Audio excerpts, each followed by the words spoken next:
attaquer direct dans le vif du sujet parce que tout va être extrêmement bien expliqué après. Ok? On y va. Bien, le Rambam a écrit un des grands livres, on en avait déjà parlé. On avait dit que un des livres du Rambam qui s'appelle le Mishneh Torah est un Shulchan Aruch, si on peut expliquer comme ça. C'est un Shulchan Aruch, un livre de Halakha sur la totalité de tout ce qui est marqué dans la Torah, sur la totalité des 613 commandements.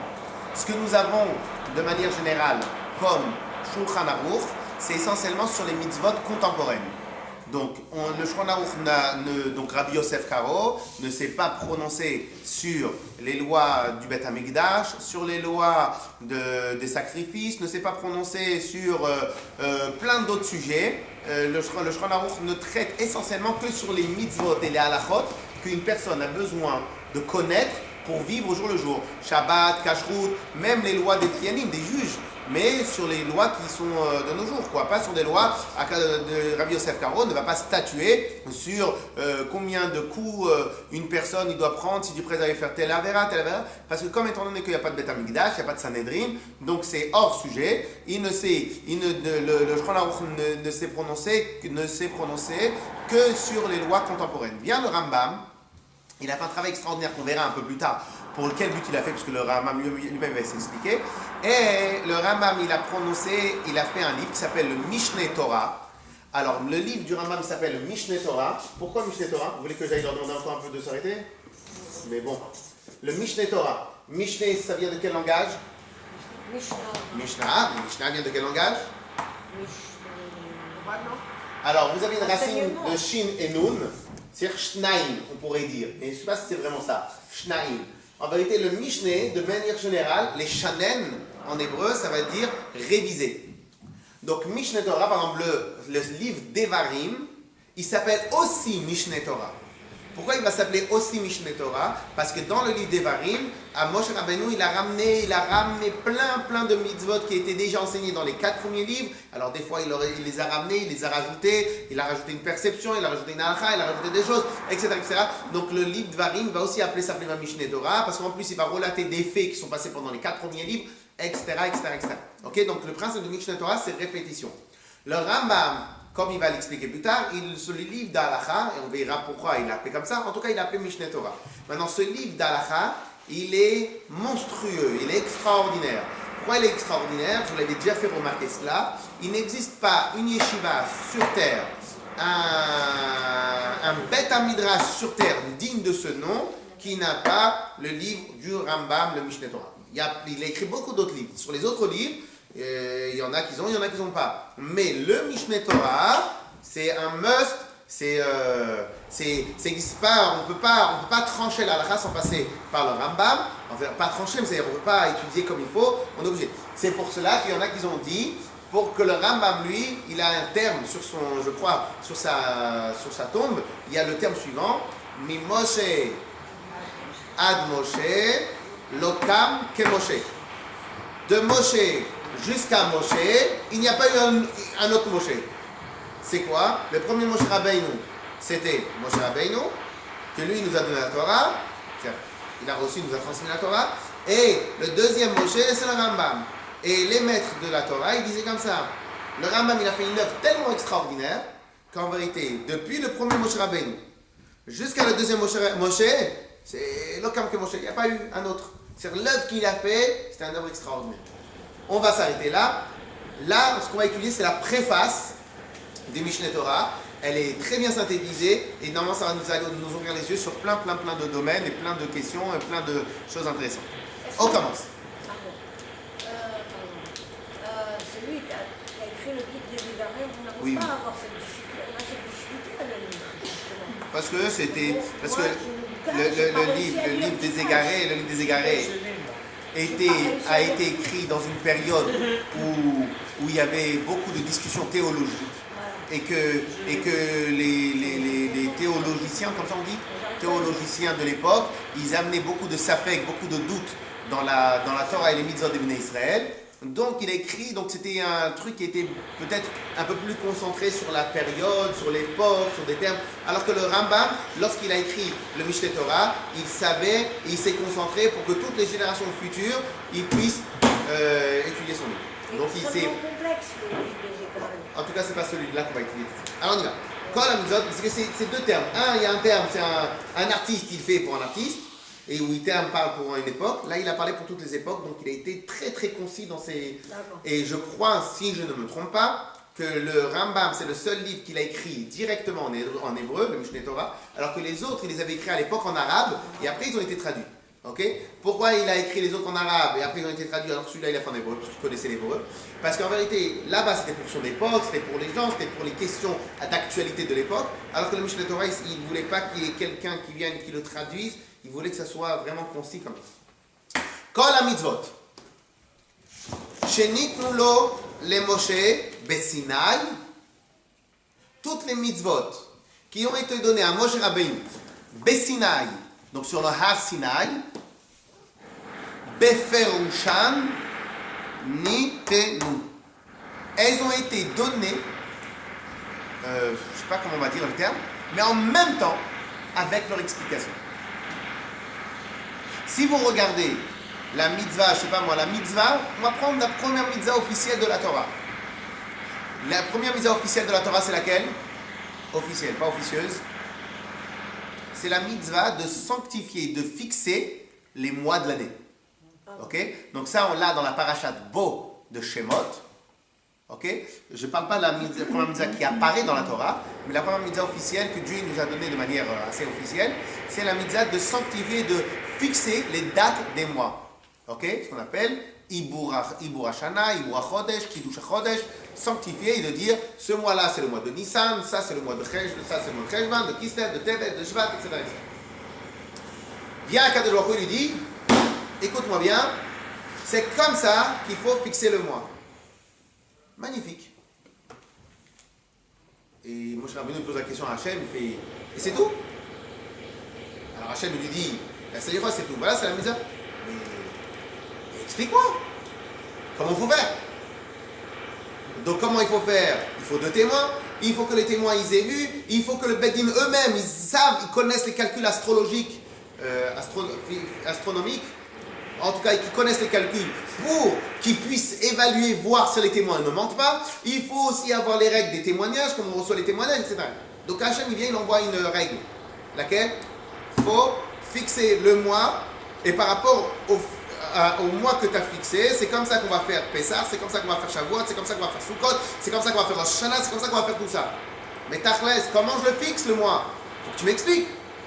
Donc Hachem, il ne pouvait pas laisser tomber à Moshe Rabbeinu et dire à Moshe Rabbeinu, il faut faire la mitzvah et c'est tout. Donc il a été obligé d'expliquer les mitzvot. On est d'accord? On est d'accord sur le principe?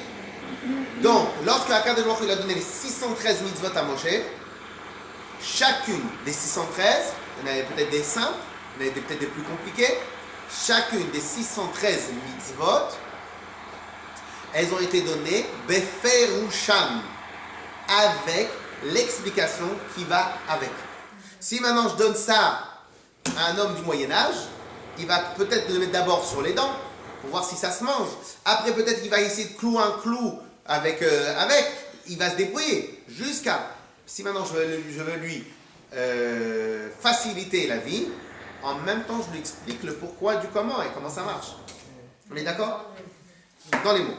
Kol HaMitzvot shenitnu lo le Moshe beSinaï. Toutes les mitzvot qui ont été données à Moshe dans le Har Sinaï, beferushan nitenu. Elles ont été données avec leur explication. Sheneimar, ve'eteina alecha et luchot ha'even, ve'hatorah, ve'hamitzvah. Je t'ai donné les tables, les luchot, les tables, les grands morceaux, hein? Non, les tables de la loi, on appelle ça le table, je sais pas si en tout cas les planches de pierre, Ve'a Torah, et la Torah, je t'ai donné, Ve'a Mitzvah, C'est quoi? Je te donnais les tables, les planches de pierre, la Torah et la mitzvah. Le Rambam nous explique. Torah, que je te parle, Zot Torah Shebirtav. C'est la Torah écrite, les lettres, le Chumash, la Torah écrite. Vea mitzvah, et la mitzvah, c'est quoi la mitzvah? Zo Perusha. C'est son explication. Vetzivanu, je continue encore quelques lignes. Vetzivanu, la sot a Torah, alpi a mitzvah. Et Dieu nous a ordonné que lorsque je vais vouloir accomplir une chose, une phrase, une mitzvah, une ordonnance qui est marquée dans la Torah, je dois la faire selon l'explication de ha-mitzvah, selon l'explication de la Torah, de l'explication. Ok? Donc, et on continue encore quelques lignes. Ou mitzvah zo nikret Torah shebe'al-peh. Et l'explication, donc la mitzvah, puisque c'est ça pour le terme qu'on utilise, en tout cas les explications de la Torah écrite vont s'appeler la Torah orale. Ok? Alors, ce qui veut dire que beaucoup d'explications, beaucoup de gens se trompent. Alors, quand on dit que c'est quoi la Torah orale? C'est la Torah des Chachamim, c'est la Torah des Rabbanim. Ici, vous voyez qu'il y a marqué quoi? Que la Torah orale, elle provient d'où? J'aimerais plus précis. La Torah orale, qui nous l'a transmise? Qui nous l'a donnée? Qui nous l'a mis sur écrit? Qui nous l'a donné? C'est les Rabbanim ou c'est qui d'autre? C'est Hachem, Non, c'est Hachem puisqu'il a donné l'explication. Il a transmis, c'est Hachem qui l'a transmis en Rachamim. Et quelle est la différence entre la Mishnah, le Mishneh Torah et le Shulchan Aruch? Alors, les appellations, on en a un peu rien affiche, les appellations, mais quasiment tous officiellement, c'est tous des Shulchan Aruch. Mais c'est à des périodes différentes, et ça on va voir plus tard, ok? Mais le terme, c'est pas important. Le terme, la Mishnah, c'est le livre que Rabbi Yehuda Hanassi il a transmis. Mishneh Torah, c'est le livre qu'il a donné. Et le Shulchan Aruch, c'est le livre de Rabbi Yosef Karo. Mais on va voir qu'en fin de compte, comme tout va être expliqué de manière magnifique plus tard dans la préface, donc je préfère qu'on attende encore quelques temps. Ok? Donc je répète la question et je vais avoir une réponse claire. Donc je répète la question. Qui nous a donné les mitzvot, les explications, les commentaires de la Gemara? Non. C'est les Mishnayot qui sont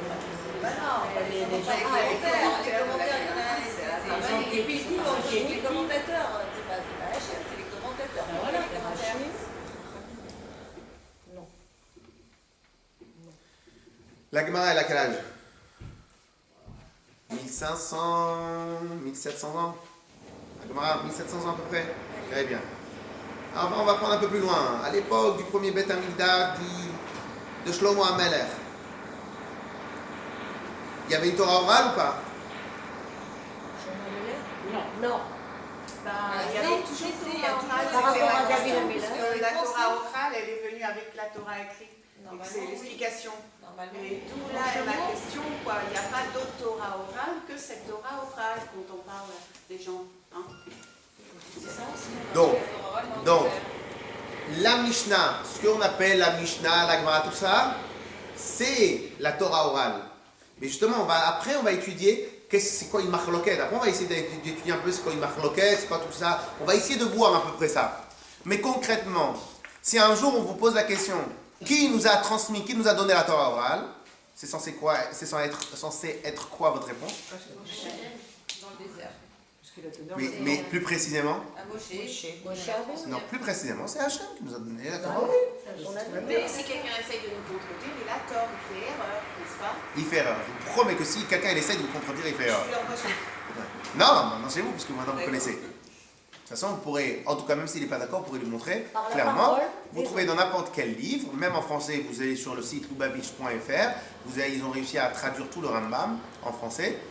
Donc vous pouvez prendre le Rambam, la préface, ce sera écrit clairement. Ok? Donc c'est quoi Donc si on vous pose la question, qui nous a donné la Torah orale? Mais de toute façon, Dieu, il est sympathique. On est d'accord? Donc s'il est sympathique à Kadosh Baruch Hu, il ne va pas nous donner un téléphone, on ne sait pas qu'est-ce qu'on va faire avec. Ce ne serait pas sympathique de sa part. Et surtout, que le but ne sera pas atteint. Parce que encore que tu ne sais pas utiliser le téléphone, ça énerve. Mais pourquoi je te donne un téléphone? C'est pour que tu puisses m'appeler. Donc si je te donne un téléphone et que tu ne peux pas m'appeler avec, je ne te le donne pas, ça. Donc si Dieu il nous donne la Torah, mais une Torah qu'on ne pourra pas utiliser, qu'on ne pourra pas exploiter, qu'on ne pourra pas apprendre, qu'on ne pourra pas connaître, et donc à travers cela on ne pourra pas connaître Akadosh Baruch Hu, laisse tomber. Donc lorsqu'Akadosh Baruch Hu nous donne l'ordre de sanctifier les mois, il nous est obligé de nous expliquer en même temps, c'est quoi, comment je sanctifie le mois. La lune, elle doit être à quelle taille, à quelle taille elle-même, à quelle hauteur, quand est-ce, si maintenant les témoins ils n'arrivent pas le premier soir, le deuxième jour de la journée, c'est cachère, c'est pas cachère. Alors si maintenant les témoins ils arrivent le soir, et pas pendant la journée, le deuxième soir, qu'est-ce que je fais pas? Tout ça il est obligé. Il m'a envoyé comme ça le plat, il me l'a mis devant moi, il m'a dit sanctifie-le-moi. Ça veut dire, je fais quoi avec? C'était la première mitzvah qu'il a donnée de sanctifier les mois. Officiellement, mais sinon c'est pas important. Oui. Mais pourquoi c'est si important que ça de sanctifier? Non, c'est pour ça que c'est la première mitzvah officielle, quoi. C'est comme si maintenant je vous donne une mitzvah officielle, mais je sais pas. Mais d'abord, pour la raison toute simple, c'est que c'est important parce que vous avez Rosh Hashanah qui dépend de ça, Kippour qui dépend de ça, Sukkot qui dépend de ça, Pesach qui dépend de ça. Vous avez tout qui dépend de les mois comme Cheshvan où on doit se remettre des fêtes. C'est pas grave si on n'a pas de fêtes, mais dans les mois on a des fêtes, si on les rate les jours, c'est pas bon. Ok? Après, je vous poserai pourquoi la nuit comme référence. Je vous laisse travailler le dossier, vous me répondez la semaine prochaine. Voilà. Non, mais c'est... Pourquoi pas? On verra, pourquoi pas. Bah, je comprends Claire? pas le soleil, quoi. Hein? Quoi? Non, mais on va vous le faire, la prochaine fois que vous allez poser une question, pourquoi pas? Non, mais Une parce que... question, appelez Non, une c'est pas question. ça, c'est parce que c'est un sujet, vous voulez où on commence à... Mais non, Rav, une question, elle apporte une autre question. Oui, mais moi j'aime bien qu'on se concentre sur l'autre chose, sinon après on avance pas. D'accord, allez. Alors, clair ou pas? Oui. Très, très important ce qu'on vient d'apprendre. Très, très, très important. Très souvent, les gens, ils racontent n'importe quoi. Et c'est aussi ça qui amène beaucoup de bêtises dans la tête. Qu'en vérité, quand on croit que la Mishnah, le Gemara et tout ça, c'est les hommes qui ont fait. C'est faux et archi faux. Plus tard, on va étudier, on va comprendre. En même temps qu'on fait cette préface, on va apprendre beaucoup d'autres choses. Comment, alors, et pourquoi il y en a des rabbinés qui ne sont pas d'accord l'un avec l'autre. Si en final, c'est Dieu qui nous a donné la chose. Ok? Donc après, on va étudier. Après, on va étudier ça. Comment on sait que c'est Dieu qui nous a tout donné? Parce que je veux dire, il paraît qu'on a perdu beaucoup d'aloi orale. Alors qu'est-ce qu'il dit, donc qu'est-ce qu'il nous dit non plus? Que les hommes n'ont pas rajouté des choses. Alors, pour une raison technique toute simple. Ouais. Aucun rabbin sur terre a le droit de rajouter une mitzvah que Dieu ne nous a pas donnée. D'accord. Aucun voleur sur terre n'a le droit de voler. Pourtant, il y en a qui font. La seule différence entre les voleurs et les rabbanim, c'est que les rabbanim, ils sont raves parce qu'ils veulent protéger et transmettre la Torah. Donc, à partir du moment où il fait quelque chose qui est contre la Torah, il est plus rave. Bien sûr. Ouais. Il peut faire des bêtises. Il peut faire des bêtises, mais il ne sera plus une référence. Oui, mais on ne peut pas le savoir. Et puis, il peut être convaincu qu'il fait ça pour, dans le but de protéger Baruch la Hashem, Torah. merci, Chazak. Donc, de là, les rabbanim, ils ont mis, pas les rabbanim, la Torah, elle a mis encore d'autres garde-fous, comme par exemple, on décide d'une halakha que si on a la majorité. Donc, un rave qui fait des bêtises, je veux bien, mais une majorité de rabbanim, c'est différent. Et on a plus un garde-fou, la majorité. Ça, c'est 2. 3, la Torah n'a pas interdit aux rabbanim de faire des institutions, de faire des décrets. Les rabbanim ont le droit de faire des décrets, mais ils n'ont pas le droit de dire que c'est la Torah qui a fait les décrets. Ils sont obligés de dire que c'est nous qui avons fait les décrets. Un exemple tout simple, il est interdit de manger avant de faire Arvit le soir. C'est pas marqué dans la Torah. Les rabbanim eux-mêmes disent, nous, on a décrété qu'il est interdit de manger avant de faire Arvit le soir. Et ça fait pas partie de la Torah orale, donc. Alors, c'est partie de la Torah orale, mais eux-mêmes, ils le disent. C'est pas Dieu qui l'a dit. C'est nous qui l'avons dit. Un décret. C'est-à-dire, eux, les Chachamim, ils ont l'obligation de protéger la Torah, de faire en sorte que les Juifs ils respectent la Torah, mais ils ont une interdiction de dire ce que nous on a dit, c'est ce que Dieu il a dit. Il y a des fois que ce que les Rabbanim ils ont déduit, c'est ce que Dieu a dit, et ça on va le voir. Il y a des fois que ce que les Rabbanim ils ont dit, c'est ce que Dieu a dit, et il y a des fois ce que les Rabbanim ils disent, c'est ce que eux ils ont dit, et eux ils sont obligés de le dire. Par exemple, quand vous étudiez, quand vous ouvrez le Shulchan Aruch, il est clairement stipulé. Ça c'est Midoraïta, ça vient de la Torah, ça c'est Midirabanan. Ça c'est Midoraïta, ça c'est Midirabanan. Et s'il y a un seul livre sur terre qui dit qu'une institution rabbinique, elle est toraïque, vous pouvez jeter direct à la poubelle, vous ne me posez même pas la question. Ok?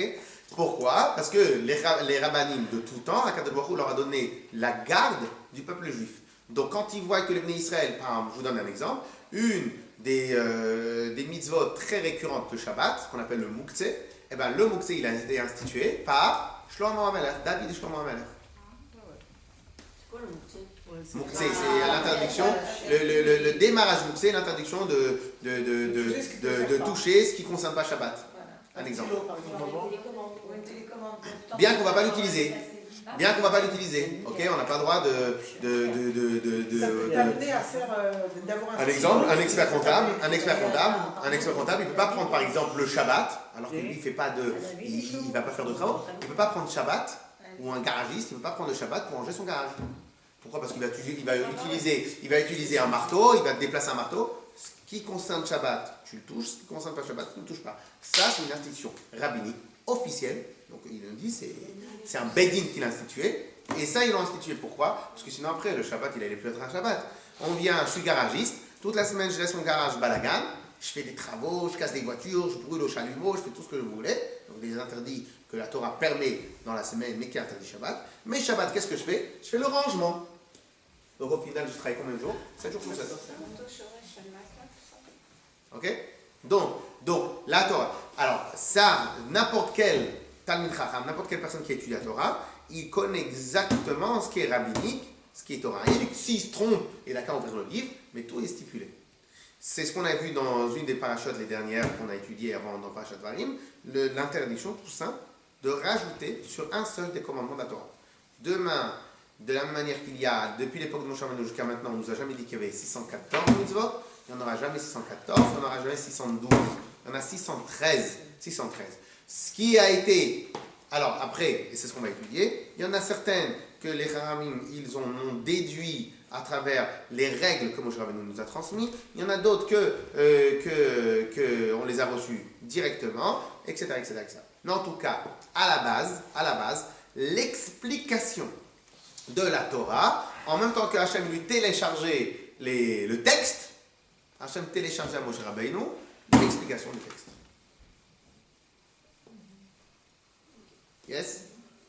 Un principe important. Alors le mot mitzvah, c'est pas un mot quelconque, c'est quand même quelque chose de sacré, d'important, non? Ici, de manière, la mitzvah, c'est sacré, mais ici, le principe mitzvah, c'est l'explication de la Torah écrite. Ici. Sinon, mitzvah, c'est un ordre. Clair? Oui, mitzvah, c'est un ordre. En araméen, c'est s'attacher. Les livres de Chassidut et de Moussar expliquent en réalité le principe de mitzvah, c'est de s'attacher avec Hachem. Qu'est-ce qui prime? C'est la Torah écrite ou la Torah? C'est complémentaire et celle-là. C'est ça qui est important. Il n'y a pas deux Torah. Il y a une seule Torah. La seule différence entre les deux, c'est qu'il y en a une qui est écrite, l'autre c'est l'explication de celle qui est écrite. L'autre c'est l'explication. Je vais vous donner un exemple tout simple. Je vous l'ai déjà donné l'exemple avec le téléphone. Je viens, je suis garagiste et j'ai un magasin de scooters. Si je ne reçois pas les documentations sur les nouveaux moteurs, je ne peux pas utiliser le moteur, on est d'accord, je ne peux pas l'arranger. Mais une fois que je maîtrise la documentation sur les moteurs, une fois que je la maîtrise, je fais quoi de l'emploi du temps? Je fais quoi de la documentation? Je le mets de côté. Pourquoi? Parce qu'une fois que je maîtrise, j'ai plus besoin en même temps que je travaille, en même temps que j'arrange le moteur, en même temps j'ai toute la documentation en tête. Le but, il est d'arriver, parce que lorsque j'apprends la Torah, et bien ce que j'apprends, il y a l'explication et il y a la Torah écrite, et le commentaire, et l'explication qui vient en même temps. Mais c'est une seule chose.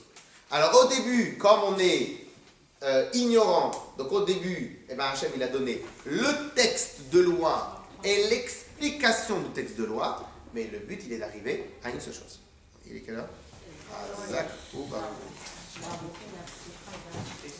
Ça, c'est intéressant?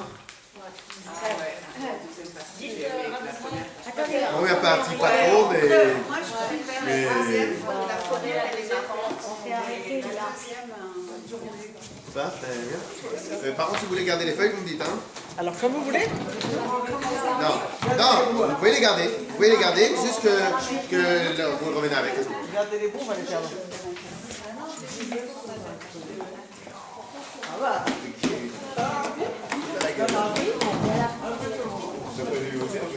Bien sûr. C'est des dossiers comme ça qu'on n'a pas trouvé sur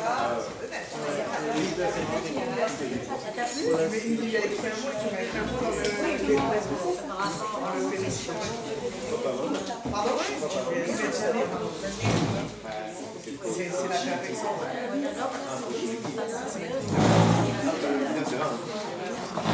Alors, merci. Razak, j'écoute. Maintenant, vous pouvez poser toutes les questions que vous voulez. Non, moi, je vais demander quelque chose au début de la photo. Ça, la photo du rabbin, comme ça. T'as entendu? Le photographe, il demande comment on appelle ça, des royalties. Ah oui, non, mais il y a eu un procès, c'est pas que t'as entendu. Il y a un procès et que là, le mouvement a été condamné à payer des centaines de millions de dollars. Le mouvement. Oui, bien sûr, le mouvement, le rabat aux États-Unis. Parce que les droits appartiennent aux héritiers. Les photos là. Pas celle-là, pas celle-là. C'est pas celle-là, c'est l'autre où il fait comme ça. Il y a une autre photo du rabbin. Pourquoi ils doivent payer? Mais c'est ça le problème. Ils ne peuvent pas payer pour nous pour utilise la photo. Il y avait un contrat. C'est pas celle-là. Pendant l'existence du rabbi, il y avait un contrat avec le photographe officiel. Tant que le rabbi était vivant, il avait le droit de faire des photos et d'utiliser ses photos à des gens qui utiliser photographiquement. Et après, il n'y a rien été prévu pour après son décès. Les héritiers du photographe ont réclamé les droits du copyright américain. Les millions de dollars. On appelle ça des royalties. Le copyright, le copyright. Et là, il vient d'être condamné, des millions de dollars. Et après, bien évidemment, il va donner la zakat au moment de vie. Ça doit être une bonne idée même.